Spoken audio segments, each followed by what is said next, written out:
iTunes allowances shuts down, Instagram gets a redesign, Microsoft sues the Justice Department, and more. It's Thursday, April 14th, and this is Crunch Report.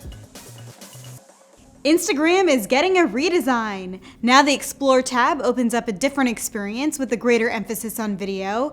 Featured channels showcase videos on certain topics, and a personalized section called Videos You Might Like scours Instagram to find content that meets your tastes.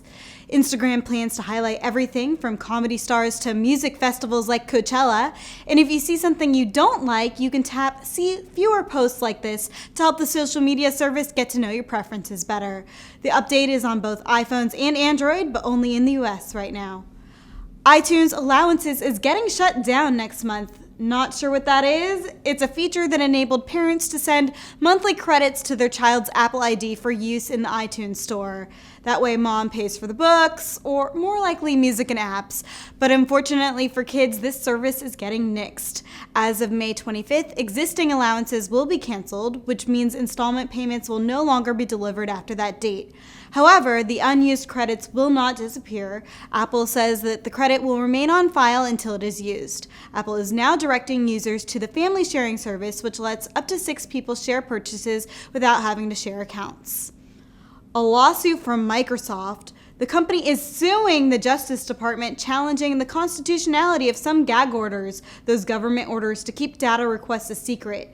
The suit questions a provision in the Electronic Communications Privacy Act that requires Microsoft and other cloud storage companies to let the government access customer files without their knowledge.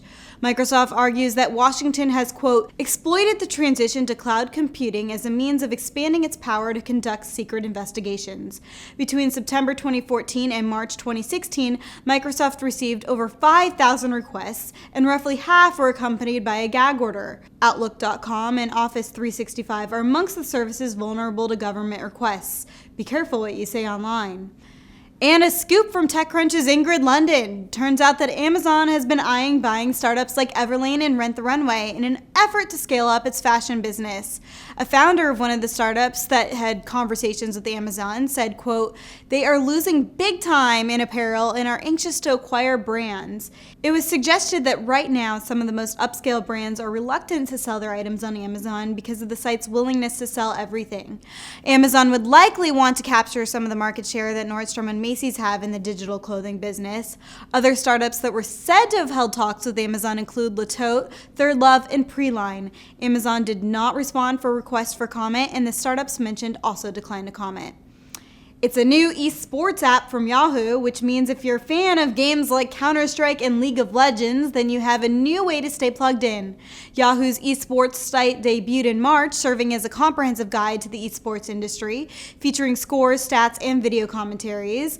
Heroes of the Storm and Street Fighter V are amongst the titles showcased on Yahoo's esports platform. The app will have push notifications to deliver alerts about your favorite events and games, and will also provide breaking news and tournament analysis. Meanwhile, the rest of Yahoo's digital media business has been getting trimmed. That's the report for today. I'm Katie Roof. Crunch Report airs every weekday at 7 p.m. Eastern, 4 p.m. Pacific on TechCrunch.com. You can also find us on iTunes and on YouTube. See you tomorrow.